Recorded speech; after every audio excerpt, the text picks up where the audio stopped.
बात बहुत ही पुरानी है। किसी पर्वत की तलहटी में रमेसरपुर नाम का एक बहुत ही रमणीय गांव था। इस गांव के मुखिया रमेसर काका थे। सभी गांववासी रमेसर काका की बहुत ही इज्जत करते थे और उनके विचारों, सुझावों को पूरी तरह मानते थे। रमेसर काका की एक ही संतान थी, चंदा। 15-16 की उम्र में भी चंदा का नटखटपन गया नहीं था। वह बहुत ही शरारती थी। उसके चेहरे पर कहीं भी शोरशी का शर्मीलापन नजर नहीं आता, पर हाँ, उसके चेहरे से उसका भोलापन जरूर छलकता। उस समय हर माँ बाप की बस एक ही ख्वाहिश होती थी कि उनकी लड़की को अच्छा घर वर मिल जाए और वह अपने ससुराल में खुश रहे। रमेसर काका भी चंदा के लिए आसपास के गांवों वर देखुआ बनकर जाना शुरू कर दिए थे। एक बार पास के एक गांव के उनके मुखिया मित्र ने कहा कि उनकी नज़र में एक लड़का है, अगर आप तैयार हो तो मैं बात चलाऊं। रमेसर काका के हाँ करते ही उनके मुखिया मित्र की अगुवाई में चंदा का विवाह तय हो गया। चंदा का पति नदेसर उस समय कोलकाता में कुछ काम करता था। नदेसर देखने में बहुत ही सीधा साधा और सुंदर युवक था। वह रमेसर काका को पूरी तरह से भाग गया था। खैर, शादी हुई और रमेसर काका ने नम आंखों से चंदा को विदा किया। कुछ ही दिनों में चंदा अपने ससुराल में भी सबकी प्रिय हो चुकी थी। 1-2 महीना चंदा के साथ बिताने के बाद नदेसर भारी मन से कोलकाता की राह पर निकल पड़ा। चंदा ने नदेसर को समझाया कि कमाना भी जरूरी है और 5-6 महीने की ही तो बात है। दिवाली में आपको फिर से घर आना ही है, तब तक मैं नजरें बिछाए आपका इंतजार प्रसन्न मन से कर लूंगी। कोलकाता पहुंचने पर नदेसर ने फिर से अपना काम धंधा शुरू किया, पर काम में उसका मन ही नहीं लगता था। बार बार चंदा का शरारती चेहरा उसके आंखों के आगे घूम जाता। वह जितना भी काम में मन लगाने की कोशिश करता, उतना ही चंदा की याद आती। नदेसर की यह बेकरारी दिन व दिन बढ़ती ही जा रही थी। उसने अपने दिल की बात अपने साथ काम करने वाले अपने 5 मित्रों को बताई। ये 5 उसके अच्छे मित्र थे। नदेसर दिन रात अपने इन 5 दोस्तों से चंदा की खूबसूरती और उसके शरारतीपन का बखान करता रहता। 5 मित्र चंदा के बारे में सुन सुनकर उसकी खूबसूरती की एक छवि अपने अपने मन में बना लिए थे और अब बार बार नदेसर से कहते कि भाभी से कब मिलवा रहे हो। नदेसर कहता कि मैं तो खुद ही उससे मिलने के लिए बेकरार हूँ, पर समझ नहीं पा रहा हूँ कि कैसे मिलूं। खैर, अब नदेसर के 5 दोस्तों के दिमाग में जो एक भयानक घिनौनी खिचड़ी पकनी शुरू हो गई थी, उससे नदेसर पूरी तरह अनभिज्ञ था। उसके 5 दोस्तों ने एक दिन नदेसर से कहा कि यार, भाभी को यहीं ले आओ, कुछ दिन रहेगी, कोलकाता भी घूम लेगी तो उसको बहुत अच्छा लगेगा और फिर 1-2 हफ्ते में उसे वापस छोड़ आना। पर नदेसर अपने बूढ़े माँ बाप को याद कर कहता कि नहीं यारों, मैं ऐसा नहीं कर सकता। मेरी अम्मा और बाबू की देखभाल के लिए गांव में चंदा के अलावा और कोई नहीं है। कुछ दिन और बीते, पर ये बीतते दिन नदेसर की बेकरारी को और भी बढ़ाते जा रहे थे। अब तो नदेसर का काम में एकदम से मन नहीं लग रहा था और उसे बस गांव दिखाई दे रहा था। एक दिन रात को नदेसर के 5 दोस्तों ने नदेसर से कहा कि चलो हम लोग तुम्हारे गांव चलते हैं। नदेसर अभी कुछ समझ पाता या कह पाता तब तक उसके उन 5 दोस्तों में से निकेश नामक दोस्त ने कहा कि यार टेंशन मत ले, कह देना कि अभी काम की मंदी चल रही है इसलिए गांव आ गया, और साथ ही इसी बहाने हम मित्र लोग भी तुम्हारा गांव देख लेंगे और भाभी के साथ ही तुम्हारे माता पिता से भी मिल लेंगे, क्योंकि हम लोगों का तो गांव भी नहीं है। इसी कोलकाता में पैदा हुए और कोलकाता को ही अपना घर बना लिए। हम लोग भी चाहते हैं कि कुछ दिन गंवई आबो हवा का आनंद लें। नदेसर तो घर जाने के लिए बेकरार था ही, उसे अपने दोस्तों की बात भली लगी। फिर क्या था, दूसरे दिन ही नदेसर अपने उन 5 दोस्तों के साथ अपने गांव के लिए निकल पड़ा। उसके गांव के आसपास में बहुत सारे घने जंगल थे। इस पर्वतीय इलाके के इन पहाड़ वासियों के अलावा अगर कोई अनजाना जा जाए तो वह जरूर रास्ता भटक जाए और हिंसक जानवरों का शिकार बन जाए। ट्रेन और बस की यात्रा करते करते आखिरकार नदेसर अपने 5 दोस्तों के साथ अपने गांव के पास के एक छोटे से बस स्टेशन पर पहुंच ही गया। इस स्टेशन से उसके गांव जाने के लिए अच्छी कच्ची सड़क भी न थी। जंगल में चलने से बने पगडंडियों से उबड़ खाबड़ रास्ते से होकर जाना पड़ता था। जंगल में चलते चलते जब नदेसर से निकेश ने पूछा कि भाई नदेसर, अभी तुम्हारा गांव कितनी दूर है, तो नदेसर ने प्रसन्न होकर कहा कि यार अब हम लोग पहुंचने ही वाले हैं। नदेसर की बात सुनते ही निकेश हाँफने का नाटक करते हुए वहीं बैठते हुए बोला कि अब मुझसे चला नहीं जाता। उसकी बात सुनते ही नदेसर ने कहा कि यार हम लोग पहुंच गए हैं और अब मुश्किल से 5 मिनट भी नहीं लगेंगे। पर नदेसर की बातों को अनसुनी करते हुए उसके अन्य 4 दोस्त भी निकेश के पास ही बैठ गए।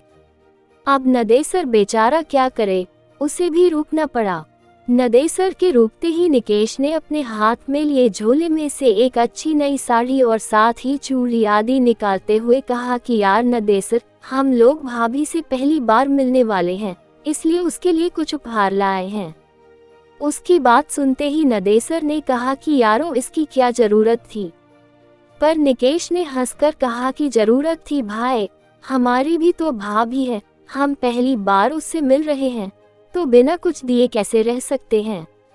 इसके बाद निकेश ने कुटिल मुस्कान चेहरे पर लाते हुए नदेसर से कहा कि यार नदेसर, क्यों ना भाभी को सरप्राइज दिया जाए। एक काम करो, तुम घर जाओ और बिना किसी को बताए भाभी को घुमाने के बहाने यहाँ लाओ। हम लोग यहाँ भाभी को ये सब उपहार दे देंगे और उसके बाद फिर से तुम दोनों के साथ तुम्हारे घर चलेंगे। भोला नदेसर हाँ में हाँ मिलाते हुए तेज कदमों से घर की ओर गया और लगभग 30-40 मिनट के बाद चंदा को लेकर दोस्तों के पास वापस आ गया। फिर क्या था, चंदा से वे 5 दोस्त एकदम से अपनी भाभी की तरह मिले। चंदा को भी बहुत अच्छा लगा। इसके बाद जब चंदा ने उन्हें घर चलने के लिए कहा तो अचानक उनके तेवर थोड़े से बदले नजर आए। निकेश और नदेसर के अन्य 4 दोस्त चंदा और नदेसर के पास पूरी सख्ती से खड़े हो गए थे। चंदा और नदेसर कुछ समझ पाते इससे पहले ही निकेश ने दांत भींचते हुए तेज आवाज में नदेसर से कहा कि साले, मैं अपनी बहन की शादी तुमसे करना चाहता था पर तुम बिना बताए गांव आकर अपनी कर लिए। उसकी बात सुनकर नदेसर ने भोलेपन से कहा कि निकेश भाई, आपने तो कभी हमसे अपनी बहन की शादी के बारे में बात भी नहीं की थी और जब मैं घर आया था तो यहाँ माँ बाबू ने शादी कर दिया था। भला मैं उन्हें मना कैसे कर सकता था। पर नदेसर की इन भोली बातों का उन 5 दैत्यों पर कोई असर नहीं हुआ। उनमें से 2 ने नदेसर को कसकर पकड़ लिए थे और 3 चंदा का चीरहरण करने लगे थे। अभी नदेसर या चंदा चिल्लाकर आवाज लगा पाते इससे पहले ही उन दोनों के मुंह में कपड़े ठूंस दिए गए। फिर निवस्त्र चंदा और घनेसर को उठाकर वे लोग कुछ और घने जंगल में ले गए। घने जंगल में ले जाकर उन लोगों ने नदेसर की हत्या कर दी और चंदा की इज्जत से खेल बैठे। लगभग वे 5 नरपिशाच घंटों तक चंदा को दागदार करते रहे। वह चिल्लाती रही, भीख मांगती रही पर उन भेड़ियों पर कोई असर नहीं हुआ।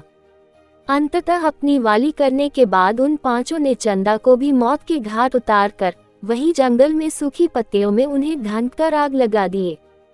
आग लगाने के बाद ये 5 दोस्त जिधर से आए थे उधर को भाग निकले। जंगल जलने लगा और जलने लगे चंदा और नदेसर के जिस्म। सब कुछ स्वाहा हो गया था।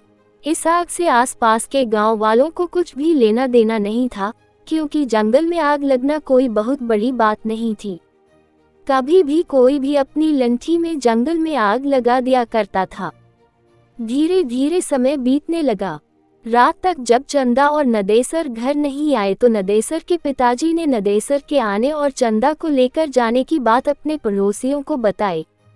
उसी रात को नदेसर और उनके कुछ पड़ोसी मशाल लेकर चंदा और नदेसर को खोजने निकल पड़े।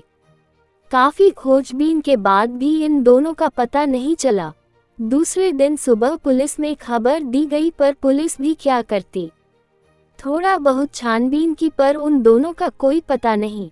अब नदेसर के माँ बाप और गांव वालों को लगने लगा था कि नदेसर अपनी बहुरिया को लेकर बिना बताए कोलकाता चला गया। शायद उसे डर था कि अगर बाबू को बताकर ले जाएंगे तो वे ले जाने नहीं देंगे। आखिर कोलकाता में नदेसर कहाँ रहता है, क्या करता है, इन सब बातों के बारे में भी नदेसर के माता पिता और गांव वालों को बहुत कम ही पता था। धीरे धीरे करके 8-9 महीने बीत गए। अब नदेसर के माता पिता बिना नदेसर और चंदा के जीना सीख गए थे। इधर कोलकाता में एक दिन अचानक निकेश के घर पर कोहराम मच गया।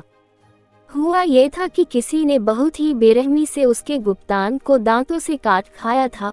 उसके शरीर पर जगह जगह भयानक दांतों के निशान भी पड़े थे और वह इस दुनिया को विदा कर गया था। पुलिस के पूछताछ में उसके घर वालों ने बताया कि पिछले 1 महीने से निकेश का किसी लड़की के साथ चक्कर था। वे दोनों बराबर एक दूसरे से मिलते थे, पर लड़की कौन थी, कैसी थी, किसी ने देखा नहीं था। पर इसी दौरान पुलिस को निकेश की बहन से एक अजीब व डरावनी बात पता चली।